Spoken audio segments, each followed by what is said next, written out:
So we have brands from China, we have brands from India on Asia level. Do we have any other Asian country? जहाँ से इतने बड़े brands आए Hmm. और Asian countries I can't recall any but I am sure कि there must be Pakistan का कोई ओ पाकिस्तान का फ्यूचर में एक आ रहा है, उसका मुझे पता है, अभी कोई है? उसका मुझे ही पता है। मैं सोच रहा हूँ कि उनकी फॉब्स के साथ कुछ बात कराई ना जाए कर यार। और मैं सोच रहा हूँ उसमें अपना कुछ कमीशन भी ना रखूँ। कर यार, छाप ले।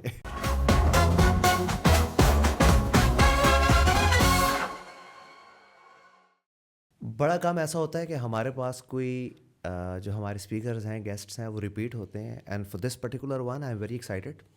Welcome to the grown ups once again Rommel.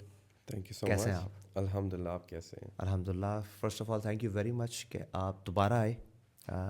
Since we all know कि आप होते ही यूके में हैं and you representing Forbes and this you have been doing for years Yes. And now I know how occupied an account manager is with all the clientele that you have, which is big.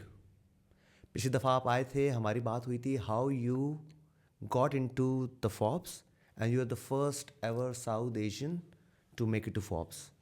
तो हमारे लिए एक honour भी है और एक बहुत बड़ा लर्निंग कर्व भी है। आपके एक्सपीरियंसेस से, आपके एक्सपोजर से कोशिश करेंगे सारा फ़ायदा उठाएं। डेफिनेटली ज़रूर and thank you so much for having me again. I am equally excited. मतलब मैंने पहले भी बताया कि पेशावर में बैठ के पेशावर के प्लेटफॉर्म पे बात करना it's a different taste. So thank you once again. And it is also worthy of mentioning कि आप हर दफ़ा आते हैं, हमारे लिए तोहफा लेके आते हैं, उसका भी बहुत बहुत शुक्रिया। कोई मसला नहीं है, आइंदा भी आपके लिए तोहफे आते रहेंगे। इस कह के साफ समझ तो गए होंगे कि कभी कोई तोहफा नहीं आया। लुई वितांग का वो आपने जो वॉलेट का कहा था वो अभी भी ड्यू है, वो मिला नहीं ना मुझे कि मैं अच्छा आगे अच्छा। लेकर आता। रोमेल फॉर्ब्स में होते हैं, बहुत बड़े इंटरनेशनल इवेंट्स को अब आपका एक्सपोजर भी है, बहुत बड़े क्लाइंटेल को, बहुत बड़े ब्रांड्स को संभालते भी हैं। क्या एग्जैक्टली है आपकी जॉब डिस्क्रिप्शन और उस जॉब की वजह से क्या है आपका एक्सपोजर, उस पर बात होगी आज। अगर मैं बड़े एक सिंपल वर्ड्स में बताऊं तो अकाउंट मैनेजर जो है ना वो एक ब्रिज होता है बिटवीन द एडवर्टाइजिंग एजेंसी और the media agency and the client, जो कनेक्टिंग पॉइंट जो होता है। अब इससे पहले कि मैं इस रोल के बारे में बताऊं, आई थिंक इट्स वेरी इंपॉर्टेंट कि मैं ये थोड़ा सा डिस्क्राइब करूं कि डिफरेंट जो है ना स्टेक होल्डर्स होते कौन है। ठीक है। एडवर्टाइजिंग एजेंसी क्या है, मीडिया एजेंसी क्या है, प्रोडक्शन हाउस क्या है, और ये किस तरीके से सब आपस में मिलके काम करते हैं। दिस इज़ वेरी इंपॉर्टेंट क्योंकि मुझे बहुत सारे लोगों का ये फीडबैक आता है कि वो अंडरस्टैंड नहीं कर सकते कि इनमें डिफरेंस क्या है, ठीक है। पर्टिकुलरली एडवर्टाइजिंग एजेंसी में और मीडिया में। तो इस पे थोड़ा सा उसको that's how will take it कि एक एडवर्टाइजिंग एजेंसी सिंपली वो होती है जो कि जितना भी आपका एडवर्टाइजिंग मटेरियल होता है जो कि आप देखते हैं, whether on digital, whether on social और ऑन द टीवी, जो भी एड्स वगैरह होते और द हैं, बिल बोर्ड्स और द प्रिंट। ठीक हाँ, है। तो वो सब जो है ना वो जो क्रिएट करता है ना, वो जो एसेट्स जो होते हैं, वो जो विजुअल्स जो क्रिएट होते हैं, ये काम करती है From the advertising. camera to the editing and to bringing it to the final interface. Yes, ये एडवर्टाइजिंग एजेंसी का काम ठीक है। है। ठीक है। और मीडिया एजेंसी का काम ये है कि वो स्लॉट बुक करते हैं कि फॉर एग्जांपल जैसे आपने बोला ना कि नेस्ले का एक ऐड है जो कि आप बिल बोर्ड पर देखते हैं और आप टीवी पे देखते हैं। मीडिया एजेंसी का काम ये है कि वो स्लॉट बुक करती है। जैसे कि for example bill board university road पे करना है या सदर में करना है, ये वो डिसाइड करते हैं कहाँ पे करना है, उनके अपने रेट्स होंगे, कहाँ पे ज़्यादा फुटफॉल है। टीवी पे 9 बजे हमारा ऐड चलना है या 8 बजे चलना है या दोपहर को चलना है, डिफरेंट रेट्स होते हैं, ये जो स्लॉट्स होते हैं। ऐसे नहीं होता कि आप टीवी वालों के पास गए, उनको वो आपने बोला कि ये हमारा ऐड है और किसी भी टाइम चला देना, नहीं, आपका एक प्रॉपर एक स्लॉट होता ठीक है। है। ये जो बाइंग और जो मैनेजमेंट होती है मीडिया एजेंसी करती है। अगर मैं आपको एक एग्जांपल दूंगा, उस एग्जांपल में हम एक लोकल एग्जांपल के थ्रू कवर करेंगे कि ये तीनों आपस में काम कैसे करते हैं, क्लाइंट, एडवर्टाइजिंग और मीडिया। नेस्ले की एग्जांपल लेते हैं, बड़ा वेल नोन ब्रांड है। Client, advertisement and media. ठीक मीडिया, है। ठीक है। अब नेस्ले एक क्लाइंट है, ठीक है। For the sake of example हम ये कहते हैं कि सलमान इज़ हैंडलिंग नेस्ले। तो सबसे पहले ये होता है कि एक नेस्ले जो है एक RFP, रिक्वेस्ट फॉर प्रपोजल, ये जो है फ्लोट करता है मार्केट में। ठीक है।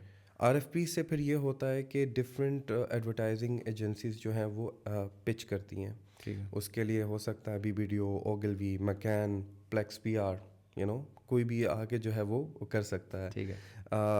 उनको अप्रोच कर सकता है। अच्छा, जब वो आरएफपी का response in the form of pitch आपको रिसीव होता है, नेस्ले को रिसीव होता है, तो नेस्ले बैठ के रिव्यू करता है। नाइस। ठीक है, वो प्रेजेंट हर बंदा आके प्रेजेंटेशन देता है। ठीक है। वो रिव्यू करते हैं कि भाई कौन सी एजेंसी जो है वो हमारे ब्रांड को समझ रही है, जो जिसका रिस्पांस जो है वैसा है जो कि वो एक्सपेक्ट कर रहे हैं, और जो उनके बजट में अच्छा, मैं डिफरेंट। थोड़ा सा पीछे आ जाऊँ Romain, sorry to cut you. Please. RFP से थोड़ा सा शुरू करते हैं। आरएफपी में क्या वो ये सब बताते हैं कि हमारा प्रोडक्ट क्या है, क्या हमें इमोशनल पैलेट पे जाना है, क्या हमको ह्यूमरस पैलेट पे जाना है, क्या हमको कोई पर्टिकुलर सीजन कवर करना है? मतलब आरएफपी में क्या ये सारी डिटेल्स होती हैं for the advertising agency to understand what a client और अ प्रोडक्ट और a brand requires from us? Yes, अच्छा। बेसिकली जो रिस्पांस का जो दारो मदार है वो है आरएफपी पे। जितनी डिटेल्ड और अच्छी रिक्वेस्ट फॉर प्रपोजल होगा उतना ही अच्छा रिस्पांस आएगा, ठीक है। जितना आप अच्छा अंडरस्टैंड करेंगे। और वो हार्ड एंड फास्ट रूल नहीं, उसमें ये भी हो सकता है कि आपको कोई चीज़ समझ नहीं आई तो आप जाके पूछ सकते हैं कि भाई इसमें ये चीज़ मिसिंग है। उसमें आपकी कंपनी का बैकग्राउंड होता है, उसमें आपका विजन होता है, उसमें जो product, for example Ramadan campaign आ रही है, चलें इसको और सिंपल कर लेते ठीक है। हैं। रमदान कैंपेन आ रही है, अब रमदान में वो कौन से वाले प्रोडक्ट, नेस्ले के तो बड़े स्वीट ऑफ प्रोडक्ट्स है, ठीक है। किस प्रोडक्ट पे स्पेसिफिकली वो फोकस करना चाह रहे हैं, ये जो है वो ब्रीफ में बताएंगे। ठीक है, वो जब ब्रीफ वो आएगी उसमें सारी डिटेल्स उस प्रोडक्ट से रिलेटेड होंगी, और ये होगा कि रमदान कैंपेन का, उसमें ये भी होगा कि आउटकम क्या होगा, how we will measure the success of this campaign. तो ये सारी जब चीज़ें होंगी तो फिर इसकी बेसिस पे फिर आप जो है अपना रिस्पांस क्रिएट करते हैं। इसकी एक डेडलाइन होती है, फॉर एग्जांपल कि जी इस डेट तक जो है आपने सबमिशन भेजनी है। अब उसके 2-3 तरीके होते हैं। कुछ लोग डायरेक्टली बोलते हैं आए प्रेजेंट करें, कुछ लोग कहते हैं नहीं आप अपनी सबमिशन पहले करें, हम रिव्यू करेंगे, शॉर्टलिस्ट करेंगे, फिर आपको बुलाएंगे, और फिर जो शॉर्टलिस्टेड जो एजेंसीज होंगी वही आके प्रेजेंट करेंगी। ठीक है। तो वो फॉर्मेट डिफरेंट हो सकता है, लेकिन तरीक़ेकार यही होता है। तो ये आरएफपी का इस तरीके से होता है। आरएफपी के बाद रिस्पांस सबमिट होता है, रिस्पांस के बाद रिव्यू होता है, रिव्यू के बाद शॉर्ट लिस्टिंग होती है, शॉर्ट लिस्टिंग के बाद नेस्ले जो है किसी एक एजेंसी को बोल देता है कि भाई ठीक है, लेट्स शेक हैंड, हमारी आपस में अलाइनमेंट है, लेट्स डू इट। तो अच्छा, अब ये तो हो गया कि नेस्ले ने ये किया कि भाई एडवर्टाइजिंग एजेंसी के साथ एक कॉन्ट्रैक्ट कर लिया। अब एडवर्टाइजिंग एजेंसी का काम ये है कि रमदान कैंपेन के लिए जितनी भी एसेट्स हैं, चाहे वो जो आप सोशल पे देखते हैं या आप डिजिटल उस पे देखते हैं, या आप अबव द लाइन इसे कहते हैं बिल बोर्ड्स वगैरह यहाँ पे देखते हैं, ये सब एडवर्टाइजिंग एजेंसी क्रिएट करती है। अब इसमें एक डिपार्टमेंट आता है प्रोडक्शन का। अगर तो एक एडवर्टाइजिंग एजेंसी, अगर बड़ी एडवर्टाइजिंग एजेंसी है तो उनके अपने प्रोडक्शन हाउसेज होते हैं। तो अगर क्लाइंट की रिक्वायरमेंट है कि मैंने एक टीवीसी बनाना है, मैंने एक टेलीविज़न का एक ऐड बनाना है, तो वो भी प्रोडक्शन वो एडवर्टाइजिंग एजेंसी खुद देख सकती है। अगर उनके पास नहीं है तो फिर एक थर्ड पार्टी कॉन्ट्रैक्ट हो सकता है जो कि नेस्ले खुद कर सकती है, या वो एडवर्टाइजिंग एजेंसी को बोलते हैं कि भाई आप हमारे बिहाफ पे टर्न देख की लें, प्रोजेक्ट दें आप। कोई आप देख लें, कोई अच्छा सा प्रोडक्शन हाउस, हम लोगों ने जो है वो करना है, ऐड बनाना है। अच्छा, अगर नेस्ले अपना प्रोडक्शन हाउस भी लेकर आता है तो एडवर्टाइजिंग एजेंसी का काम है कि वो प्रोडक्शन हाउस को जाके ब्रीफ करता है कि भाई हमें ये चाहिए। क्योंकि देखें, नेस्ले के साथ जो अलाइनमेंट हुई है वो एडवर्टाइजिंग एजेंसी की हुई है। एडवर्टाइजिंग एजेंसी एक कॉन्सेप्ट लेकर आई है कि भाई हमारा ये कॉन्सेप्ट है, ये हमारा विजन है कि ये ऐड ऐसे हो या ये कैंपेन ऐसे हो। वो नेस्ले नहीं कम्युनिकेट करता, वो जो है फिर एडवर्टाइजिंग एजेंसी ही एक आर्टिस्टिक लेंस के थ्रू जो उसको विजुलाइज करी होती है, जो भी एक आर्ट लीड होता है, जो क्रिएटिव लीड होता है, वो जाके फिर आगे प्रोडक्शन मैनेजर को समझाते हैं कि भाई this is the kind of stuff that we want, और उसको वहाँ से लेकर फिर जो है प्रोडक्शन हाउस चलता है। इवन जब ऐड शूट भी हो रहा था तो एडवर्टाइजिंग एजेंसी का जो क्रिएटिव लीड होता है वो वहाँ पे मौजूद होता है, चाहे वो आउटडोर हो, चाहे वो लोकली कहीं पे हो रहा हो, वो जो है ना, ये हैंड इन हैंड ये चीज़ें सारी चल रही होती हैं। ठीक है, तो ये तो फ़िलहाल मैं समझा रहा हूँ कि ये इन एजेंसीज़ का रोल क्या है। इसमें भी मैं बताऊँगा कि ये मैनेज कैसे होता है। तो कवर कर लिया हमने एडवर्टाइजिंग एजेंसी और प्रोडक्शन। ठीक है। अब आ जाती मीडिया। ठीक है। ठीक है, the product is made now, the ad is made now. अब एक बन गया। ठीक है। अच्छा, ये ऐसा नहीं है कि पहले एडवर्टाइजिंग एजेंसी बनाएगी और फिर मीडिया एजेंसी ढूंढी जाएगी, नहीं, ये ठीक है। साथ साथ ही चीज़ें ठीक चल है। रही होती हैं। ठीक है। मीडिया एजेंसी का क्या रोल होता है कि नेस्ले ने बोला कि भाई ऐड तो हमारा बन जाएगा, लेकिन हम इसको प्लेस किधर करेंगे? ठीक है, तो वो एक मीडिया एजेंसी ढूंढते हैं जिनके which is a complete strategy साथ यस कि कि भाई हमारी टारगेट ऑडियंस क्या है, हमारी प्लेसमेंट क्या है, हमने किस सेगमेंट को कैटर करना है, हमने किस नीश पे इसको ब्रॉडकास्ट करना है, कहाँ पे इसकी व्यूअरशिप दिखानी है। हाँ, ये सारी ब्रीफ नेस्ले देगा मीडिया एजेंसी को। ठीक है। जैसे उन्होंने क्रिएटिव एजेंसी को दी थी, वो बताएगा कि ये हमारी रिक्वायरमेंट है, हमारा ये आउटकम हम चाहते हैं। अब इसके बेसिस पे आप हमें बताएं कि बिलबोर्ड सदर में होना चाहिए, हशनगरी में होना चाहिए, यूनिवर्सिटी रोड पे होना चाहिए। ठीक है, फिर आपने ये देखना है कि भाई फुटफॉल ज़्यादा। अब हो सकता है कि मेरा एक ऐड ऐसा है कि मैं चाहता हूँ कि भाई वो यूनिवर्सिटी रोड पे हो, ठीक है, लेकिन मीडिया एजेंसी मुझे आके बोलती है कि नहीं सर, रमज़ान में सदर में फॉर एग्जांपल ज़्यादा फुटफॉल होता है, ठीक है, ये बिल बोर्ड है, तो इस तरीके से हम जो है ना यहाँ पे करते हैं, वहाँ पे नहीं करते। तो ये काउंटर, ये चीज़ें लगी रहती, सजेशंस लगी रहती हैं। ठीक है, अब देखिए नेस्ले तो, अब नेस्ले में सलमान बैठा, अब सलमान ये तो नहीं कर सकता ना कि फॉर एग्जांपल उन्होंने सजेस्ट कर दिया तो अब वो जाए सदर में देखे कि अच्छा कौन सा बिलबोर्ड मुझे सूट करता है। ऐसा नहीं होता। ये मीडिया एजेंसी का काम है कि वो सजेस्ट भी करे और फिर उस स्लॉट को, उस स्पॉट को बुक भी करे। ठीक है, अब वो किसी ने अपने घर के ऊपर बिलबोर्ड लगाया होगा, या वो गवर्नमेंट की कोई प्रॉपर्टी होगी, या जो भी होगा, वो काम है मीडिया एजेंसी का कि उसको वो बुक करे। क्योंकि ठीक। नेस्ले एक बैठे हुए सलमान का ये काम नहीं है, उसका काम और बहुत है। उसका एग्जैक्टली, काम सेल्स देखना है, उसका काम मार्केटिंग देखना है। वो ऐसे जाके बिलबोर्ड बुक नहीं करेगा। इसी तरीके से बोल टीवी में एडवर्टाइज़ करना है, या जियो पे करना है, एयरवाई पे करना है, या हम पे करना है, ये भी मीडिया एजेंसी जो है वो अपने रिकमेंडेशन के साथ है। किस टाइम पे वो टीवी एड बुक करना है, वो सारी चीज़ें जो है ना, ये पे मीडिया एजेंसी का काम होता है। तो बेसिकली इसे कहते हैं मीडिया स्लॉट बुकिंग। तो ये मीडिया एजेंसी आ गई, इन एड्स को क्रिएट करने के लिए एडवर्टाइजिंग एजेंसी आ गई, और अगर वीडियो और प्रोडक्शन उस तरीके से कुछ काम है तो उसके लिए प्रोडक्शन हाउस सामने आ गया, either through the advertising agency और नेस्ले खुद कोई प्रोडक्शन हाउस अगर देख ठीक ले। है। तो ये रोल्स जो है ना, ये इन एजेंसीज के ये रोल होते हैं। अब आते हैं इस पे कि how does it work in agencies के अंदर, एंड ये कनेक्टिंग पॉइंट कैसे होता है। हम इतना डीप नहीं जाएंगे, हम थोड़ा सा ऊपर आ जाएंगे। फॉर्ब्स क्या एडवर्टाइजिंग एजेंसी है, मीडिया एजेंसी है? फॉर्ब्स का क्या रोल होता है? Forbes in its own it's a publisher, ठीक है, ठीक है, ये मीडिया के डोमेन में आता है। ठीक है, ये एक पब्लिशर है। हमारा जो है, हम किसी के लिए कोई स्लॉट वगैरह बुक नहीं करते, हमारी अपनी एक वेबसाइट है, हमारे अपने सोशल चैनल्स हैं, हमारे अपने प्रोडक्ट हैं। बिकॉज फोर्ब्स का जो व्यूअर है वो बहुत जो है ना नीश है, बड़ा डिफरेंट है, सी स्वीट लेवल है। वो सारे जो है ना उनका जो भी ऑपरेशन होते हैं वो forbes.com तक ही महदूद होते हैं, ठीक है, ठीक है।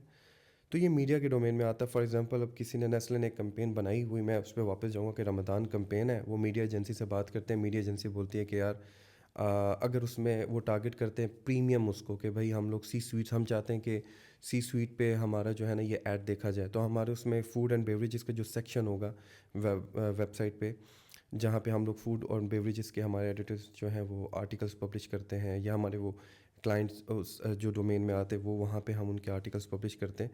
तो उस सेक्शन में फिर मीडिया एजेंसी को बोल सकता है कि यार हम इस सेक्शन में जब भी कोई आर्टिकल देखने के लिए जाता है तो वहाँ पे हम अपने एड्स रन कर सकते हैं। तो ये फिर यहाँ पे फॉर्ब्स जो है अपना रोल प्ले करता है। बट इट इज़ वेरी खुद इंपॉर्टेंट। में एक इतना बड़ा प्लेटफॉर्म है हाँ, कि big brands want to actually come and feature on that website या on that particular medium. Yes, because the thing is के फॉर्ब्स की इतनी क्रेडिबिलिटी है कि भाई फॉर्ब्स में एक दफ़ा कोई आ गया तो वो जो है ना उसका जो उसकी व्यूअरशिप या उसकी रीडरशिप या आप बोलें या ब्रांड पोजीशनिंग जो है वो काफ़ी स्ट्रांग हो जाती है। बिकॉज हम लोग क्वालिटी पे कॉम्प्रोमाइज़ नहीं करते। बहुत सारी इस तरह की चीज़ें होती हैं जो कि हम लोग सोचते हैं कि यार इनके साथ बिजनेस कर सकते हैं कि नहीं, अच्छा, ठीक है।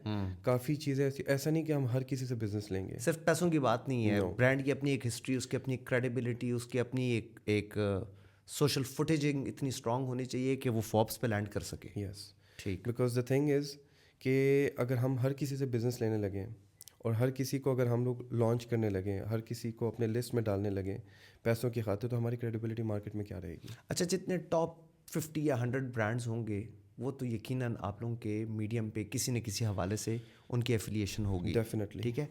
एंड जिस तरह आपने कहा कि एक accounts manager is a bridge, आप as an accounts manager you are a bridge between a client and a media और एन एजेंसी, जो भी उनके बीच में आप उसको करते हैं।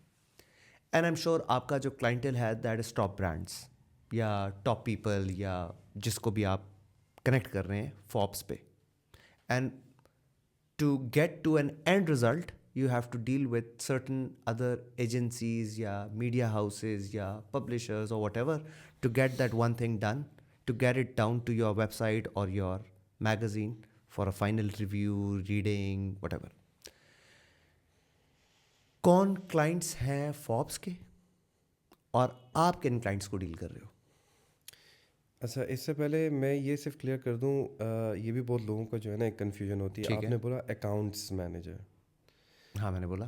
तो ये अकाउंट्स नहीं, अकाउंट मैनेजर है। ठीक है। ठीक है, वो जब अकाउंट्स के बाद आते हैं ना तो बात चली जाती है वो फाइनेंस के साथ लोग Debit रिलेट credit करना पे। शुरू कर देते हैं। ठीक है। ठीक है, ये अकाउंट मैनेजर इसलिए कहते हैं कि हमारा जो भी एक क्लाइंट होता है उसको we are looking at it from a perspective कि यार इससे हमें एक रिटेनर फी हर महीने आ रही है, अगर रिटेनर बेसिस पे है। ठीक है। अगर नहीं है तो अगर फॉर एग्जांपल एक लिमिटेड टाइम के लिए कोई कैंपेन है तो हमारा एक अकाउंट मेंटेन हो रहा है जो कि उस कंपनी से, उस ब्रांड से उसमें पैसे जा रहे हैं। ठीक है। तो हम इसको टेक्निकली कहते हैं। अब मेरे जैसे बंदे को आप उठा के ब्रांड साइट पे ले जाएं तो मुझे कहेंगे मार्केटिंग मैनेजर।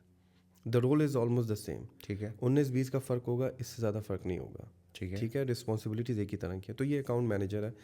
अब बात इस पे आ गई कि जो है मैं किस तरीके से उनको कनेक्ट करता हूँ या मेरी रिस्पॉन्सिबिलिटी क्या है। वो रिस्पॉन्सिबिलिटी मेरी ये है कि देखें, जो पिच जब होती है, जब आप किसी को पिच करते हैं वो एक इस लेवल पे होती है कि उसमें मैनेजिंग डायरेक्टर, सेल्स डायरेक्टर, ठीक है। आपके मतलब अपर लेयर जो होती है ना वो इन्वॉल्व होती है। ठीक है। एक दफ़ा वो डील लॉक हो गई, ठीक है, अब वो निटी ग्रिटीज़ में नहीं आते, वो कॉन्ट्रैक्ट पास हो जाता है आप अकाउंट मैनेजर को। Of course. ठीक है, ठीक है। अकाउंट मैनेजर के पास जब वो कॉन्ट्रैक्ट आ जाता है तो हमें बैठ के ना उसको, एक अच्छा अकाउंट मैनेजर की ये होना चाहिए। मुझे नहीं पता बाकी अकाउंट मैनेजर्स नहीं करते हैं, मेरा तो ये असूल है कि अब जितने आप रिसर्च और तहकीक के बाजरत के साथ कीड़े हैं, आई एम श्योर कि आप you get down to the very core. Yes, I mean that's because that is how it is suppose to be. अगर मैं एक ब्रांड को समझता नहीं हूँ, उसके साथ मैं नहीं, मेरी उसके साथ अलाइनमेंट नहीं है, मैं एग्री नहीं करता, मैं कैसे उस पे काम कर सकता can I call it brand affiliation? हूँ? ब्रांड एफिलिएशन नहीं, ब्रांड एफिलिएशन यार इतना सोच के मैंने इतना इंटेलेक्चुअल लफ्ज निकाला यार। कोई बात नहीं, there is always a next time. ठीक। तो नहीं, इसमें फिर ये कि आप, मेरे पास जब कोई ब्रांड आता है जो भी है तो मैं उसके बारे में रिसर्च करता हूँ। मैं उस कॉन्ट्रैक्ट को बैठ के अच्छे तरीके से देखता हूँ कि अच्छा इस कॉन्ट्रैक्ट में हमने क्या क्या चीज़ एग्री की है, हमने किन टर्म्स एंड कंडीशंस पे इनके साथ जो है ना कॉन्ट्रैक्ट किया है। ठीक ये है। सारी चीज़ मैं एटलीस्ट उसको बैठ के देखता हूँ। ज़रूर। और एक अच्छे अकाउंट मैनेजर को उनकी वेबसाइट पे जाके पूरा ब्रांड के बारे में देखना चाहिए और क्रॉस क्वेश्चन करना चाहिए। लोग डरते हैं, लोग नहीं पूछते। अगर आपको एक चीज़ नहीं पता, आप जाएं पूछें। So what you are suggesting is कि ब्रांड की एक अलग जेस्ट है और उस प्रोडक्ट की अलग से एक जेस्ट है, उसकी अलग से एक पर्सनैलिटी, परसोना या एग्जिस्टेंस है, और इन दोनों को आपने ब्लेंड इन इस तरह करना है कि ये नज़र आए कि ये टोयोटा की प्रियस है, ये टोयोटा की क्राउन है, न कि होंडा कंपनी की है। होंडा एक अलग पैलेट पे चल रहा है, टोयोटा एक अलग पैलेट पे चल रहा है। तो आपको इन सारी चीज़ों की कंसिड्रेशन में फाइनली उसकी कैंपेन या उसकी जो फाइनल इंटरफेस पे जो चीज़ आ रही है, ये वो सारी उसके अगेंस्ट इवॉल्व करती है। देखिए, तो ब्रांड मैसेजिंग से ही पता चल जाता है। ठीक है। ठीक है ना, brand message is very important, that message you have to understand. अब मेरे पास एक ही टाइम पे मज़राटी और फरारी दोनों की कंपेन चल रही है, मज़राटी या BMW की कंपेन चल रही है, तो मुझे पता होना चाहिए कि दोनों के ब्रांड मैसेज में क्या डिफरेंस है। ठीक है। तो ये मुझे पता होना चाहिए। अच्छा, किन किन ब्रांड्स को देख रहे हैं? करंटली एक तो हमारा रिटेनर बेसिस पे चल रहा है नोकिया। अच्छा, आई एम लुकिंग एट जो नोकिया गेम में है? हाँ हाँ, अच्छा। नोकिया गेम में है लेकिन वो टेक्नोलॉजी पे है, मतलब वो मोबाइल्स वगैरह पे उतना नहीं, बाकी उनके और चीज़ें चल रही हैं। ठीक है। होला prime, it's a trading platform. अच्छा। उसके अलावा टिकटॉक टिकटॉक, अपना टिकटॉक? अपना टिकटॉक। अच्छा। TikTok I am looking at. अच्छा, टिकटॉक इस लेवल पे है कि मतलब फॉर्ब्स के पास है वो? टिकटॉक की गेम बहुत बड़ी है, अच्छा, बहुत बड़ी। चलिए इस पे आते हैं। टिकटॉक पे ज़रा पहले अपनी लिस्ट तो पूरी करें, it's very interesting. VCA, Van Cleef and Arpels, it's a fashion French brand, अच्छा। Jewellery brand. इसके अलावा जो है कुछ रिटेनर बेसिस पे और भी हैं जो कि चलते रहते हैं, जिसको आप डायरेक्टली देख रहे हैं? जिसको यूरोप से रिलेटेड जो भी कंपेन होगी, जो भी, चाहे social, digital, print, anything, that has to be me because I'm the only account manager. But again, you do not, Forbes confines you to stick to Forbes.com. But if you've made a campaign for a client for Nokia, तो क्या Nokia को आप लोग ये rights देते हैं कि वो अपनी सोशल मीडिया पे या अदर मीडियम्स पे इसको एडवर्टाइज कर सके? Very good question. Yes, but they can not put media behind it, which means कि वो उसको पैसे लगा के प्रमोट या लोकल लैंग्वेज में बूस्ट नहीं कर सकते. ठीक है. अगर फॉर एग्जांपल हम लोगों ने एक नोकिया का कुछ आर्टिकल्स हम लोगों ने forbes.com पे पब्लिश किए हैं, और साथ में हम लोगों ने ये किया है कि सोशल पे भी उसको प्रमोट करने के लिए, ताकि लोग हमें सोशल पे भी वो पोस्ट देके forbes.com पे आए, तो वो अगर प्रमोट करना चाहते हैं तो हमारा सोशल ऐड लेके अपने चैनल्स पे उसको रीशेयर कर सकते हैं, but they can not put media behind it. आप ये कह रहे हैं कि नोकिया के लिए कंटेंट फॉर्ब्स में बनाया जो कि प्रॉपर्टी फॉर्ब्स की है? नोकिया का जो कंटेंट है वो बनता है इस तरीके से कि एसेट्स जो है वो, फिर बात चली जाती है क्रिएटिव एजेंसी पे. नोकिया की जो क्रिएटिव एजेंसी है वो हमें जो स्पेक्स चाहिए हमारी वेबसाइट के मुताबिक, जो हम उनके साथ लिस्ट शेयर करते हैं कि भाई दीज आर द स्पेक्स, हमें इन स्पेक्स पे आप अपने एसेट्स भेजें, तो वो अपने जो भी उनकी जो की विजुअल्स होते हैं उनको उस स्पेक्स पे कन्वर्ट करके हमें वो भेजते हैं. बनाते वो हैं, हम उन एसेट्स को लेके कंपाइल करते हैं और जो हमारा एड यूनिट है उसको हम पे पब्लिश कर देते हैं. ठीक है. So and you have an in house team for all of this? Yes yes, हमारे ऑपरेशन सारे US. So we can say that Forbes is a huge organization. It has a separate team for media, it has a separate team for content writing, it has a separate team to run their operations on media, say website or whatever handles. तो ये पूरा एक unit बैठा हुआ है और आप उसके अंदर से बाहर के लोगों के साथ कम्युनिकेट करके अंदर के लोगों के साथ मिल के एग्जीक्यूशन पे ला के क्लाइंट को डिलीवर करते हैं और चीज़ों को आगे मैनेज करते हैं. ऐसा है? ऐसे ही है, लेकिन इसमें मैं अगर वो प्रीवियस एग्जांपल पे जाऊँ, just to very quickly summarize it, उसमें रोल बड़ा डिफाइन हो जाएगा. कि अब देखें, जैसे मैंने आपको बताया कि रमज़ान की कैंपेन है, नेस्ले जो है वो हैंडल कर रहा है सलमान. अब वो एक सलमान जो है वो मीडिया के बंदे के पीछे नहीं भागेगा. ठीक है. एडवर्टाइजिंग एजेंसी में भी देखें, एक आपका क्रिएटिव लीड है, एक आपका स्ट्रेटजी लीड है, एक आपका कोई प्रोडक्शन लीड है. अब वो ये 3 अलग लोग हैं. अब आपको कुछ चाहिए तो अब क्या सलमान फ़ोन उठा के हर बंदे को अलग अलग कॉल करेगा? ऐसा नहीं होता. अच्छा. और अगर एजेंसी को कोई चीज़ चाहिए क्लाइंट से, तो क्या वो हर बंदे को अलग अलग कॉल करेंगे? क्योंकि कंसर्न डिपार्टमेंट के बंदे को रीच आउट करेंगे ना. तो यहाँ पे फिर अकाउंट मैनेजर आता है. अकाउंट मैनेजर का काम ये है कि वो फिर क्या होगा कि फॉर एग्जांपल सलमान को चाहिए कि भाई मुझे सोशल पोस्ट चाहिए, इतने चाहिए, मुझे सोशल कैलेंडर चाहिए. ठीक है. और तो फिर मेरा ये काम है कि मैं सोशल टीम से सोशल कैलेंडर बनवा कर क्लाइंट को डिलीवर करूं. वो ये कहते हैं कि उनका कोई फीडबैक है क्रिएटिव पे, किसी चीज़ का उनका फीडबैक है, तो अब वो डायरेक्टली क्रिएटिव को अप्रोच नहीं कर सकते.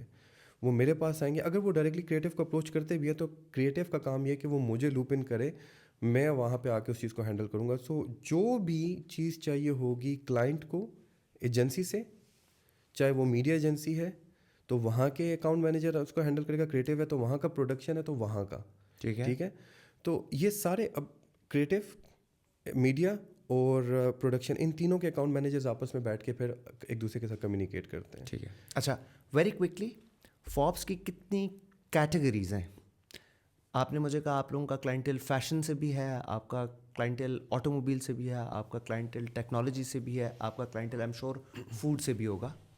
तो कितनी कैटेगरीज, क्योंकि ये सारे क्लाइंट्स Forbes.com पे, और Forbes जिसको उठा रहा है वो भी उसकी क्रेडिबिलिटी की बेस पे या क्वालिटी एश्योरेंस की बेस पे उठा रहा है, या उसकी ब्रांड हिस्ट्री या ब्रांड का कितनी बड़ी इक्विटी है उसकी बेस पे उठा रहा है. तो एक तो उस चीज़ का सिलेक्शन एक बहुत ठीक ठाक क्राइटेरिया है. फिर वो आके किस पर्टिकुलर कैटेगरी में प्लग होता है वो एक क्राइटेरिया, क्योंकि आप लोग एक पूरा प्लेटफॉर्म दे रहे हैं जिस पे नोकिया ने लैंड कर दिया तो नोकिया कोई चीज़ है, न कि उसके ऊपर रेडमी आ गया है, ना कि उसके अंदर वीवो आ गया है. वीवो ने एक सर्टन क्रेडेंशियल्स को मीट करना है, तब वो फॉर्ब्स के प्लेटफॉर्म पे आएगा. Am I right? Yes, but at the same time ऐसा नहीं है कि कुछ ऐसे क्राइटेरिया जिनको उन्होंने मीट करना ही करना है. It has to be authentic. ठीक है. Of course.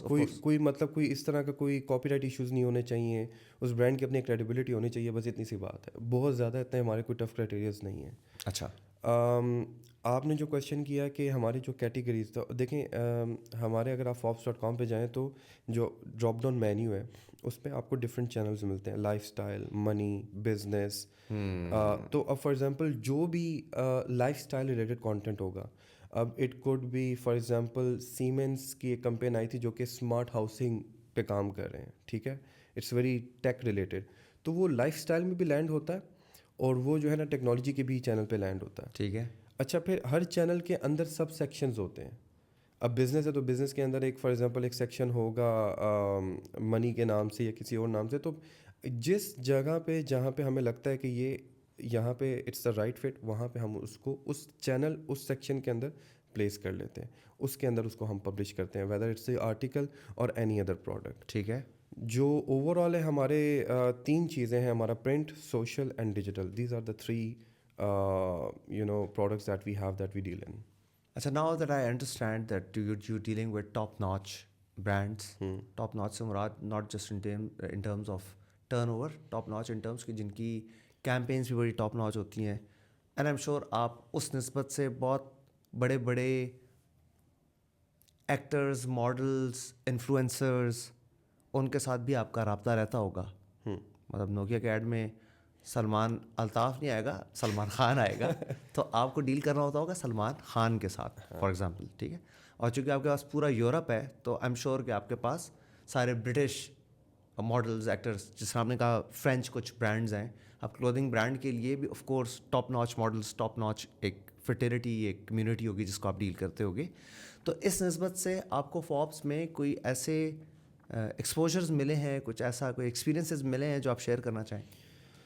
पहले तो ये कि बिल्कुल मिले, बहुत ज़्यादा ऐसे प्लेटफॉर्म पे जाके हम लोगों ने फोर्ब्स को रिप्रेजेंट किया है, जहाँ पे काफ़ी ऐसे लोग हैं जिनसे मेरी मुलाकात हुई है। उन्होंने मुझे मौका मिला उन लोगों से मिलने के लिए, जिसमें जो है मतलब फॉर एग्जांपल मैंने लास्ट 2023 में मैंने फोर्ब्स को रिप्रेजेंट किया था वर्ल्ड मीडिया ग्रुप लेवल पे। मैंने उनकी फोर्ब्स की तरफ से एक अवार्ड भी रिप्रेजेंट किया था एक कैटेगरी को। तो वहाँ पे काफ़ी इस तरीके से नेटवर्किंग वगैरह हुई। मैंने फोर्ब्स को 2024 में रिप्रेजेंट किया है कांस में। Cannes is the festival of creativity, it's called, it's in France. वहाँ पे कांस के तो अवार्ड्स भी होते हैं ना? वो जो है वो फिल्म फेस्टिवल होता है। अच्छा। जो कि हमारे ये जो फेस्टिवल ऑफ क्रिएटिविटी से 1-2 हफ्ते पहले या महीने पहले होता है। अच्छा। ये जो है ये एडवर्टाइजिंग और मीडिया के लोगों के लिए ये एक फेस्टिवल क्रिएट किया जाता है, जो कि it last for like 4-5 days, पूरा एक वीक का एक फेस्टिवल होता है। अच्छा, नाइस। इसमें हमारी अपनी एंट्रीज़ होती हैं, जिसमें हम लोग अपनी कंपेन्स वगैरह सबमिट कर सकते हैं फॉर एन अवार्ड। बड़ा टफ क्राइटेरिया उसका होता है, उसको प्रॉपरली रिव्यू किया जाता है। उसके बाद जो है इसका it's not less than the film festival. जो इसकी जो सारी जो चीज़ें होती हैं, जो उसकी सिक्योरिटी होती है। And what was the venue for this? Cannes is a town, it's a small city in France. In France? Yes. अच्छा।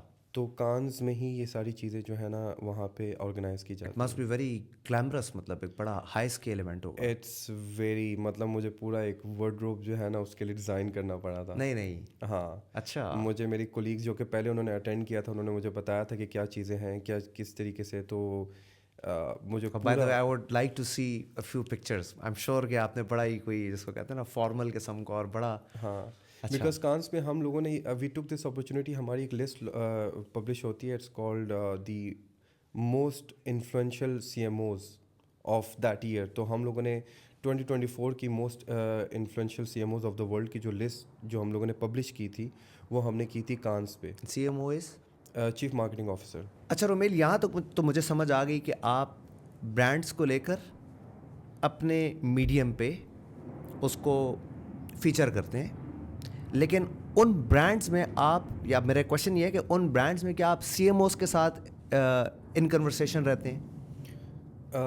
CMOs तो फिर बहुत मतलब एक मैनेजमेंट लेवल पे बात चली जाती ठीक है। कभी कभी ऐसा होता है कोई छोटा ब्रांड इस तरह का आ जाए जो कि नया एक स्टार्टअप हो, जो कि हमारे साथ बिजनेस कर रहा है, तो उनके CMO से बात हो जाती है। लेकिन CMOs को हमारी जो है ना डिफरेंट समिट्स होती हैं, CMO समिट होती है। अभी हमारी यूरोप की CMO समिट होती है लंदन में नवंबर में।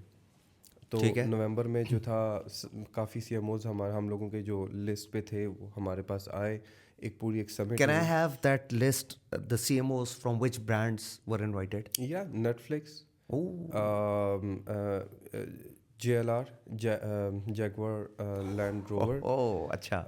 इसके अलावा जो है अमेज़ॉन से थे, गूगल का चीफ स्ट्रैटेजिस्ट आया था जिसके साथ मेरी भी मुलाकात हुई। गूगल का चीफ स्ट्रैटेजिस्ट? स्ट्रैटेजिस्ट ओहो, अच्छा। Travelled all the way from the US for the अच्छा। समिट। अच्छा। तो ये एक यूरोप में एक समिट होती है, इसे जो है ना यूरोपियन CMOs की। लंदन में होती है।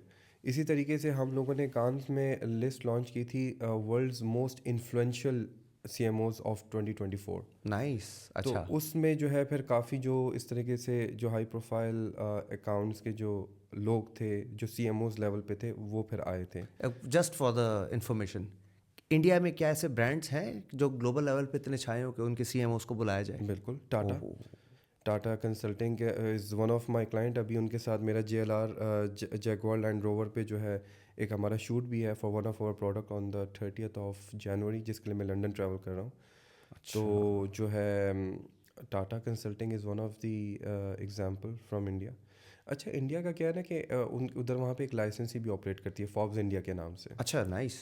तो वो इस तरह के जो इंडियन ब्रांड्स हैं वो खुद वो लोग देखते हैं because it's a very big market. Force. ठीक है। लेकिन कभी कभी वो ग्लोबल लेवल पे जब कोई इस तरह का वो करना चाहते हैं, कोई कंपेन करना चाहते हैं, तो फिर then they involve the global team.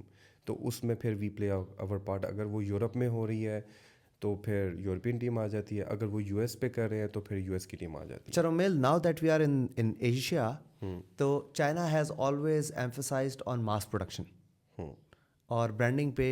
Very recently BYD या इस तरह के कुछ ब्रांड्स वो लोग लेकर अब आ रहे हैं जो वो सीधा सीधा वक्ता डालेंगे, आई एम श्योर। तो चाइना से भी कुछ ऐसे ब्रांड्स ऑलरेडी इतने इमर्ज हो गए हैं कि उनके CMOs बुलाए जाएं। टिकटॉक। ओह, ठीक है। अच्छा। टिकटॉक तो गेम बदल के रख दिया ना उसने ऑफ कोर्स, सोशल मीडिया पे। Of course. तो टिकटॉक जो है जितने भी लोगों के उसके साथ रहा, मेरा पर्सनली मुझे कोई इतना मेरा कोई ख़ास मुझे अच्छा नहीं लगता वो प्लेटफॉर्म। लेकिन उसका मिसयूज पाकिस्तान में, आई थिंक टिकटॉक शॉप पे तो people are doing wonders. Yes, लेकिन अब मिस यूज़ तो खैर किसी भी प्लेटफॉर्म को किसी भी लेवल पे हो सकता है। ठीक है, लेकिन वो मेरा ख्याल में कुछ पॉलिटिकली भी वहाँ पे थोड़े से इतराज़ात है टिकटॉक पे। ठीक है। जैसे कि US ने बैन किया हुआ है, काफ़ी और कंट्रीज ऐसे जिन्होंने बैन किया वो हुआ उनके है। अपने अमेजोन को मार रहे हैं ना। लेकिन मैं बड़ा हैरान हुआ था, मैं आज सुबह ही एक ब्लूमबर्ग की एक रिपोर्ट देख रहा था सोशल पे, जिसमें वो ट्रम्प की आई थिंक कोई इवेंट था, उसमें टिकटॉक का भी आई थिंक CMO या CEO जो था वो वहाँ पे मौजूद था। तो मुझे बड़ी हैरानगी हुई कि एक तरफ इन्होंने बैन किया हुआ है लेकिन दूसरी तरफ जो है उसी का एक मैनेजमेंट का बंदा जो है उस सेरेमनी में मौजूद है। So we have brands from China, we have brands from India on Asia level. Do we have any other Asian country? जहाँ से इतने बड़े ब्रांड्स आए Hmm. और Asian countries, I can't recall any but I am sure कि there must be. Pakistan का कोई ओ, पाकिस्तान का फ्यूचर में एक आ रहा है, उसका मुझे पता है, अभी कोई है? उसका मुझे भी पता है। मैं सोच रहा हूँ कि उनकी फॉब्स के साथ कुछ बात कराई ना जाए, कर यार, और मैं सोच रहा हूँ उसमें अपना कुछ कमीशन भी ना रखूँ। कर यार, छाप ले। तो अच्छा। जो है पाकिस्तान का अनफॉर्चुनेटली अभी तक तो अनफॉर्चुनेटली, नहीं। अनफॉर्चुनेटली। सिर्फ एक लिस्ट एक लॉन्च हुई थी जिसमें कोई अंडर 30 सिर्फ एशिया के उन्होंने वो किए थे, और उसमें 10 लोग थे जिसमें से 9 जो थे इंडियंस थे, एक पाकिस्तानी लड़का था। मुझे इसका नाम एग्जैक्टली याद नहीं है क्योंकि वो फॉर्ब्स एशिया ने वो लिस्ट जो थी वो लॉन्च की थी। तो लेकिन एक लड़का था पाकिस्तान से, उसने कोई अपना स्टार्टअप शुरू किया था एंड आई थिंक वो ले गया था $1 मिलियन समथिंग, उस कुछ क्राइटेरिया था जिसकी बेसिस पे उसको लॉन्च किया गया था। लेकिन अनफॉर्चुनेटली कोई ब्रांड्स ऐसे पाकिस्तान से सामने ऐसे आते नहीं। और But I'm sure now the culture is coming with Shark Tank and all that, where people now have mediums to actually think about going on e-commerce. क्योंकि अब सीधी सीधी बात है यार, पैसे e-commerce में बनेंगे। कन्वेंशनल जो मैन्युफैक्चरिंग है, पाकिस्तान की मार्केट उसके लिए वेल सूटेड नहीं है। You don't get easy money, you don't get easy land, you don't get easy grants. So e-commerce or exports is the only left possible medium for a Pakistani startup or a manufacturer or service provider who can actually make a global mark. So let's see. See there are two problems over here, two fundamental issues. एक तो ये है कि ये जो भी evaluation होती हैं डॉलर्स में। Oh, हमारी इकोनॉमी अनफॉर्चुनेटली हमारा जो करेंसी है वो it's not performing very well. तो अगर एक बड़ा नंबर आपको नज़र आता है जब आप उसको US में कन्वर्ट करते USD में कन्वर्ट करते हैं वो इतना नहीं होता। हाँ। सेकंड प्रॉब्लम ये कि यहाँ पे लोग आई एम श्योर कि there are big players in the market, लेकिन वो सामने आते हुए डरते हैं क्योंकि टैक्स की इम्प्लीकेशन इतनी ज़्यादा हैं कि उनको फिर ये भी हो जाता है कि वो टैक्स की वजह से जो है ना पीछे नहीं, वो हट बड़ा जाते हैं। बंदा निकल गया हमारा यार। हमारी इंडस्ट्री बांग्लादेश मूव हो गई है, वियतनाम मूव हो गई है, कंबोडिया मूव हो गई है। अभी रिसेंटली हमारे यहाँ पेशावर के फार्मास्यूटिकल के मैन्युफैक्चरर्स हैं जिन्होंने अपनी प्रोडक्शन उज़्बेकिस्तान शिफ्ट की है। ओह, ठीक है, सो जहाँ पे आपको टैक्स फ्री जोन्स मिल रहे हैं, जहाँ पे आपको फ्री लैंड्स मिल रही हैं, जहाँ पे आपको 20-20 साल के लिए इजी लोन्स या ग्रांट्स मिल रही हैं, तो सीधी सीधी बात है, लोग वहाँ जाएंगे। यहाँ पे अगर मार्केट डेफिनेटली 24% पे प्रिवेल करेगा, so borrowing is not an option any more. और डेफिनेटली यूटिलिटी कॉस्ट्स को आप मीट नहीं कर सकते, और जिस सामने का टैक्स इम्प्लीकेशंस। बहरहाल हम कहीं और निकल गए हैं। We come back to your exposure for the international events that you attended, you just talked about. हम इधर उसको केन्स कहते हैं, आप लोग उसको कांस कहते हैं, राइट? कान्स, मेरी ठीक भी है। प्रोनाउंसिएशन ये फॉर्ब्स में होने का एक बड़ा अच्छा फ़ायदा ये है कि मेरे ब्रांड्स की और जगहों की जो प्रोनाउंसिएशन है वो जो है ना काफ़ी ठीक हो गई है। तो कान्स के it was a different world for me. जब मैं वहाँ पे गया, उसकी जो वाइब थी, आई फेल्ट लाइक कि मैं it hall is equivalent to attending Oscars, right? Yes yes अच्छा, ठीक नॉट है। Less than that. उसी तरीके से रेड कारपेट आपके लिए होता है, बिकॉज ये इवेंट होता ही उस जगह पे जहाँ पे कांस फिल्म फेस्टिवल होता है, नाइस। जहाँ से हॉलीवुड से जितने भी सेलिब्रिटीज़ हैं वो आते हैं। प्लस ये है कि इसमें भी सेलिब्रिटीज़ आते हैं टू डिलीवर डिफरेंट टॉक्स।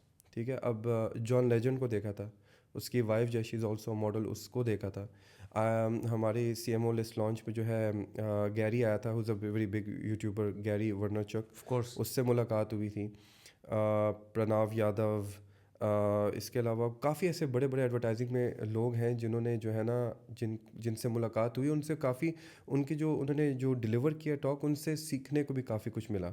अब मेरी मास्टर कार्ड का एक अच्छा इसमें ऐसा होता है कि डिफरेंट स्पॉट्स होते हैं जो कि इन लोगों ने अपने बनाए होते हैं। ठीक है। जैसे कि फीफा ने अपना जो है बीच पे एक स्पॉट बनाया हुआ था, स्पॉटिफाई ने बनाया हुआ था, इस तरह डिफरेंट डिफरेंट ब्रांड्स है, नेटफ्लिक्स ने बनाया था, अमेजोन ने बनाया था। You have to subscribe to it, वो आपका प्रोफाइल रिव्यू करते हैं, एंड इफ आप उनके उस पर पूरा उतरते हैं क्राइटेरिया पे, ओनली देन दे। अच्छा, खाली इस तरह नहीं कि फॉर्ब्स की यार्डस्टिक है? हाँ, अच्छा, उनके जो लिए। अब ज़बरदस्त यार। जैसे कि मैंने मुझे बाकी मतलब ये सब जगह हाथी पे हाथी का मुकाबला है, चूंटी हाथी का चक्कर ही नहीं हाँ है। मैंने बहुत कोशिश की थी, लेकिन स्पॉटिफाई में मेरी एंट्री नहीं हो सकी। हमारे मैनेजमेंट लेवल को उन्होंने somehow they got into it, लेकिन वो नहीं हो सका। वहाँ पे एक कॉन्सर्ट हुआ था, तो वो जो है मुझे, लेकिन खैर वो बाहर भी आप खड़े हो ना तो आपको सारा नज़र आ रहा होता है, because they have such big screens.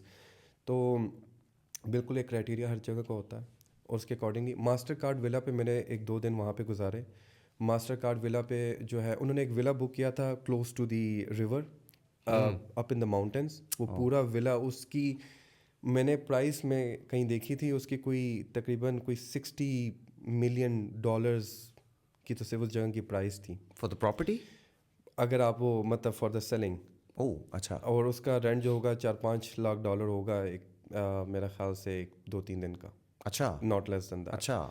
तो वहाँ पे मेरी मुलाकात हुई थी। एंड द हम kind of people staying there and the kind of party और द फिएस्टा गोइंग अराउंड, अब डेफिनेटली वो भी एक आई एक्सपीरियंस स्टिल होगा। रिमेंबर कि जब मैं वहाँ पे गया था तो वहाँ पे एक लंच था, और वो लंच का so many people were waiting for the chef to come to present कि उसने क्या किया, बिकॉज वो यूरोप में कोई बहुत ही बड़ा एक सेलिब्रिटी शेफ था। सेलिब्रिटी शेफ था, ठीक है। और मतलब वहाँ पे वो जो है ना चीज़ें, and they were very being very careful. वहाँ पे हलाल फूड भी अवेलेबल था, वीगन भी अवेलेबल था। हमारा अच्छी बात अभी होती है वीगन के कॉन्सेप्ट से कि हलाल वाले जो होते हैं वो उनको और कुछ नहीं मिले तो वीगन के सेक्शन में उनको अपने लिए खाने का कुछ मिल जाता है। एक एक चीज़ जिस तरीके से बनाई गई थी, बिकॉज काफ़ी हाई प्रोफाइल लोग वहाँ पे आए थे। वहाँ पे मेरी मुलाकात हुई Raja Rajamannar, he is the global CMO of Mastercard. अच्छा। उनसे बहुत अच्छी मुलाकात रही, क्योंकि मैंने 2018 में वीज़ा के अकाउंट पे मिडल ईस्ट में काम किया। ठीक। तो मुझे काफ़ी फीडबैक आता था मास्टर कार्ड की तरफ से भी, और चूँकि दोनों कॉम्पिटिटर से तो मैं मास्टर कार्ड को भी स्टडी करता रहता था, तो मुझे उसकी काफ़ी इन्फॉर्मेशन थी। तो मैंने एक एक पैनल था जिसमें राजा वाज प्रेजेंटिंग। जब मैंने वो देखा तो that was an absolute fan moment for me. Oh. और मैंने अपनी टीम को बोला कि यार फॉब्स वगैरह सब कुछ साइड पे, मैं जाके इस बंदे से मिलूंगा। ठीक है। ठीक है, मेरा कोई एटीट्यूड नहीं होगा, मैंने ही इज़ माई मेंटोर, मतलब मैं उसको 2018 से फॉलो करूँ, and he is in front of me. मतलब ओए। वो ऐसा मोमेंट था कि जैसे किसी एक्टर के सामने शाहरुख खान हो, तो वो मेरे मतलब अगर कोई एक एक्टर है उसके सामने एक शाहरुख खान हो तो ये कितना हाँ, एक बड़ा उसके लिए एक मोमेंट होगा। हाँ, ऑफ कोर्स, ऑफ मेरे कोर्स। लिए ये था कि वो मेरा मेंटोर है। उसके ठीक। मैं काफ़ी टाइम से उसके मैं यूट्यूब पे उसके लेक्चर, मतलब लेक्चर्स तो नहीं कहूँगा, लेकिन उसकी वीडियोस वगैरह मैं देखता आया हूँ। मैं गया, उससे मिला, उसको मैंने इंट्रोड्यूस किया, और उसने मुझसे पूछा कि आप मैं मास्टर कार्ड विला पे आ रहा हूँ। मैंने उसको बताया कि मैं वहाँ पे मेरी रजिस्ट्रेशन हुई, मैं आऊँगा। फिर मैं वहाँ पे भी उससे मुलाकात हुई, तो ब्रीफली उससे मेरी कुछ एक्सचेंजेस हुई, और उसने एक बुक लॉन्च की थी क्वांटम मार्केटिंग पे। तो वो जो है वो उन्होंने एक पर्सनलाइज मैसेज के साथ उन्होंने मुझे गिफ्ट वेरी किया। नाइस। एंड आई रिक्वेस्टेड कि मैं उनसे दोबारा मिलना चाहता हूँ। तो उन्होंने कहा मैं नेक्स्ट टाइम जब भी न्यूयॉर्क आ रहा हूँ तो मैं उनसे कांटेक्ट करूँ। वेरी क्विकली, आपने अपना एक्सपीरियंस कांस का बताया, which is very very I would say enriched. और उसके अलावा आपने रिसेंटली अपने इंस्टा पे अपने पैक के इवेंट के बारे में भी कुछ लिखा है, at the Oxford. At the Oxford. या वाह यार, अच्छा। सो ये बैक टू योर क्वेश्चन कि मतलब फॉब्स के थ्रू क्या exposure. So one of this मतलब एक एक्सपोजर जो था वो ये था कि मुझे, अच्छी जगह की नौकरी के फ़ायदे होते हैं। हाँ, मुझे जो है नॉमिनेट किया मेरी टीम ने कि ये ऑर्गेनाइज करती है I A stands for International Association of Advertising. अच्छा, ये मतलब हर साल कुछ ना कुछ इवेंट्स इनके आते रहते हैं। ठीक है। So one of the event is that this training, it's called PAC, Participate, Activate and Communicate. तो ये 2024 में हुआ सितंबर में, और ये हमेशा होता है ऑक्सफोर्ड यूनिवर्सिटी में, मैकडैलन कॉलेज है ठीक है। वहाँ पे हमेशा होता है। तो इस साल मेरी कंपनी ने मुझे नॉमिनेट किया। नाइस। ये इसमें ये होता है कि बड़े लिमिटेड स्पॉट्स होते हैं। इनके पास जो थे 60 how many were nominated from your company? Just me. Oh, अच्छा। या यूरोप में so just you have become an integral part of Forbes, right? या बिकॉज देखें at the end of the day दे मेरे इस एक्सपोजर से, इस लर्निंग प्रोसेस से उनको भी फ़ायदा होता है, because I implement these learnings. But then you have to prove your loyalty towards Forbes, right? Not just loyalty से ज़्यादा you have to be smart enough. ठीक है। So coming back to pack, you are the only nominated तो मुझे nominate personal किया। From, या I got nomination and वहाँ पे 60 और डेलीगेट्स आपने बताया कि ये होता है ऑक्सफोर्ड में, मैकडैलन में, राइट? मैकडैलन कॉलेज में। ठीक है। 60 डेलीगेट्स से अच्छा, all across the globe? All across the globe, और फिर particularly from the media and advertising. Only 60? Only 60। Oh nice, अच्छा। ठीक है। तो और ये कंपनीज मतलब ऐसे नहीं कि कोई भी जा सकता, यू ठीक हैव है। To be from the advertising and media world. अच्छा, तो ये वहाँ का, सो यू वर मीटिंग और competing with the top advertising or media agencies from the world, right? You can say that, yes. अच्छा, nice. या and it's a paid programme, it's not free, अच्छा, there is a fee attached to it. Can I ask? I think it's if I am not wrong 4-5,000 pounds. अच्छा, तो आसान है, चलो। मेरा मतलब फॉर्ब्स के लिए ना। मतलब हाथ की मैल। अच्छा, तो उसके आई थिंक 4-5,000 पाउंड, ठीक है। उसकी वो होती है। और ये पूरा एक पेड प्रोग्राम होता है, 4 डेज़ के लिए होता है, जिसमें पूरा एक कंप्लीट पैकेज होता है। आप आएंगे, आप कॉलेज के अंदर ही हॉस्टल में रहेंगे। अच्छा। इट्स अ वेरी जो है ना एक्सटेंसिव किस्म का एक प्रोग्राम होता है, और बड़ा जो है ना एक टाइट स्केड्यूल पे ये चल रहा होता है। क्या होता है उसमें? उसमें बेसिकली ये होता है कि आप जाएंगे, पहले दिन पे आपकी ओरिएंटेशन होगी। ठीक है। हर साल एक ना एक स्पॉन्सर होता है। 2023 में वीज़ा था, 2024 में जो था ईजी जेट्स था। ठीक है। Easy Jets? Easy jets. Surprisingly never heard of it. Easy jets is a European airline. अच्छा, अच्छा। हाँ, ठीक तो है। इट्स अ बजट एयरलाइन, जैसे हमारे यहाँ पे एयर ब्लू वगैरह बजट एयरलाइन ठीक है। उस तरीके से उनके वहाँ पे ईजी जेट्स है। ठीक है। तो very well connected in the Europe. सही। तो इस साल जो था ईजी जेट से स्पॉन्सर था। बेसिकली इसका तरीका कार ये होता है कि स्पॉन्सर अपनी एक ब्रीफ के साथ आता है। इसमें पहले दिन पे आपकी ओरिएंटेशन होती है। ओरिएंटेशन में ये होता है कि वो आपको डिफरेंट सेशंस देते हैं जो कि आपको हेल्प करेगा आपको इस ब्रीफ पे काम करने के लिए। आपका ग्रुप बनाया होता है ऑलरेडी। तो अब जैसे मेरे ग्रुप में जो था, एक खातून CNN से थी, एक जो थी वो फाइनेंशियल टाइम्स से थी, एक लड़का था मॉपकॉय से, एक लड़की जो थी मीडिया एजेंसी का, उसका बैकग्राउंड था वेव मेकर का। मेरा क्रिएटिव का भी बैकग्राउंड रहा, और फिर मैं अब मीडिया मतलब वर्ल्ड में फॉर्ब्स में भी काम करूँ। तो ये बड़े देख के जो है ना ग्रुप्स बनाते हैं। अच्छा। और हमारा जो मेंटर था, हर ग्रुप का एक मेंटर होता है जो कि ऑर्गेनाइजिंग टीम से होता है। तो वो जो था BBC में काम करता था। Oh, so it was a combination of BBC, CNN, Forbes, Financial Times. ये मतलब एक बड़ा ये आपको डाइवर्स और बड़ा रिच किस्म का। हाँ, और आपको नेटवर्किंग की आपको ये अपॉर्चुनिटी मिलती है अब कल, क्योंकि कुछ मार्केट प्लेयर्स इतने बड़े हैं अब, जब जैसे कि CNN के साथ कल को काम करने का मौका मिलता है, या यही बंदा कल को मैनेजमेंट लेवल पे जाता है, तो फॉर्ब्स और CNN आपस में बैठ के बात कर सकते हैं। कल को CNN या BBC में काम पड़ जाए तो कह सकते हैं। हाँ हाँ, क्या बात है, प्रॉब्लम ठीक है। नहीं है। चलो, हाँ, सही। तो जो है ये ग्रुप्स बनते हैं। फिर आपको ब्रीफ मिलती है, सेशंस आप अटेंड करते हैं। अब हमें पहले दिन पे नेशनल ज्योग्राफिक ने भी आके एक ब्रीफ दी थी, जो कि बड़ी छोटी सी ब्रीफ थी, जो उसी दिन रात को आपने 2-4 घंटे में उसको मैकडैलन कॉलेज का जो बार था, यूके में ये बड़ी जो है ना कॉमन बात है कि यूनिवर्सिटीज़ के अंदर अपने बार्स होते हैं। ठीक है, तो उन्होंने वो पूरा बुक किया था और हम लोगों ने वहाँ पे जाके वो प्रेजेंट किया था। सही।